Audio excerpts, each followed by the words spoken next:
Welcome to a new series of Fiju Marriage Hike. This series is all about nature and what we can learn from nature about our Heavenly Daddy, about God, and about marriage. And we will call the series Nature Hike Series. What we will discuss in our videos: first, we will share our nature experience and how we got connected and experienced our Heavenly Daddy. Second, our personal reflections and what we learned from this about nature and marriage. And of course, we will look at what the Bible has to say, support it with Bible verses, and then discuss everything together. Let's go. We are here in the Philippines on Siargao, and this is called the Secret Beach. It's a very beautiful beach. You can see the sand and you have mangroves here behind me. So what happened is that we went with a local guide with a small boat. I'll show you guys the boat later. And we went into the mangroves to watch fireflies. And the whole trip was around 1 hour.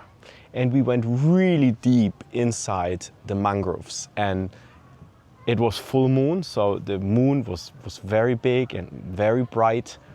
And then what they do is they clap, yeah, like this, they clap, and then suddenly all the fireflies, they fly, like you can see them, like hundreds of them.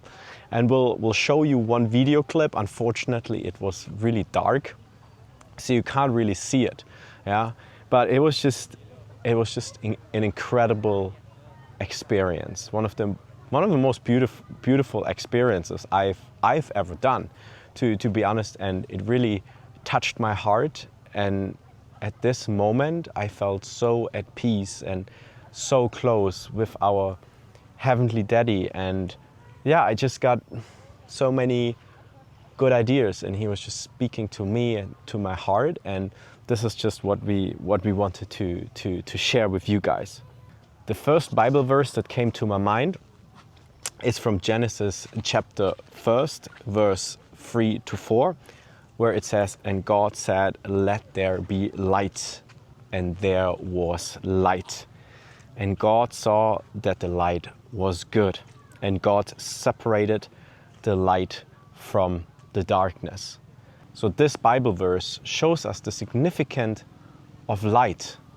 And there are many other Bible verses about light, but this is at the very beginning of the Bible, when God created the heavens and the earth, and he separated the darkness from light. So he separated it, and I think that's very important, right? Light and darkness is not the same. And when the fireflies were shining, and I was like, wow, you know, this is the light God created for us, to walk in the light, to be light, and to shine like those fireflies. So that's why this Bible verse came to my mind. And then this continues in John chapter 8:12, right, where it says, "Again, Jesus spoke to them, saying, I am the light of the world.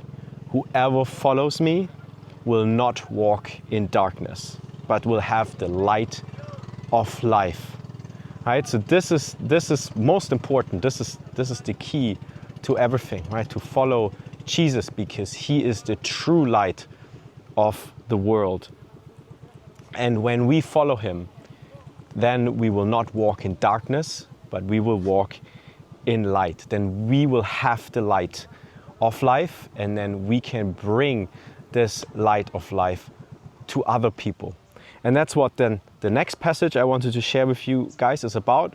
Very famous passage, Matthew chapter 5, verse 14-16, where it says, "You are the light of the world. A city set on a hill cannot be hidden, nor do people light a lamp and put it under a basket, but on a stand, and it gives light to all in the house. In the same way, let your light shine before others, so that they may see your good works and give glory to your Father who is in heaven." right? So we need to be the light of the world. We need to shine brightly. We need to bring this light to other people. And this is what the fireflies reminded me about, right? That you shine like this, you know, and you fly and you spread all over and you bring that light. So let's do that. The second point is about being gentle, okay? Because they were so, you know, gentle and how they flew. And then one of them landed on Chu Yang's hand. And it was so cute because the firefly did not want to leave anymore, right? The firefly just stayed there and yeah, it just didn't want to leave. And then Chu Yang even gave the firefly to me. And then the firefly also stayed with me. And it was just such a gentle, sweet moment. And it just made me think that, yeah, being gentle in a marriage, in a relationship to your partner is most important. Yeah, and we shared this in one of our other videos. You can check it out here. But Proverbs, right, is full of this. So, for example, Proverbs 15, verse 1, it says, "A soft answer turns away wrath, but a harsh word stirs up anger." When we communicate with our spouse, with our partner, with our loved ones, we need to communicate in a gentle, in a loving way, because only then, right, we can have a good, constructive discussion. That doesn't mean that we can have different opinions or that we give constructive feedback, right, or even constructive criticism, but it needs to be in a gentle way. Think about it. It's like with your boss, right? When your boss is like always really upset and just even screams at you or is really harsh, then you lose any motivation, right? You don't want to work for this kind of boss. And that's the same in a relationship as well. We need to be gentle. Another one is Proverbs 25, verse 15. "With patience, a ruler may be persuaded, and a soft tongue will break a bone." Wow, think about this. How can you persuade a ruler, a king, maybe even a president, right? Do you with harsh words? No, right? Still being gentle, and it can even break a bone. That shows the power of gentleness. So let's implement this in our relationships with our partners, and your partner will thank you for that. Okay, and the third point, right? The third point is, it just humbled me as a human before his creation.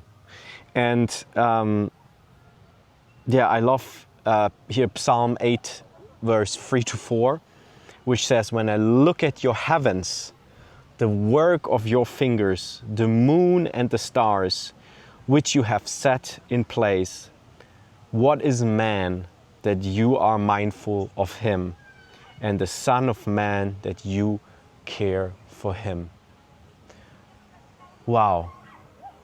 Everything is his creation. Nature is his creation.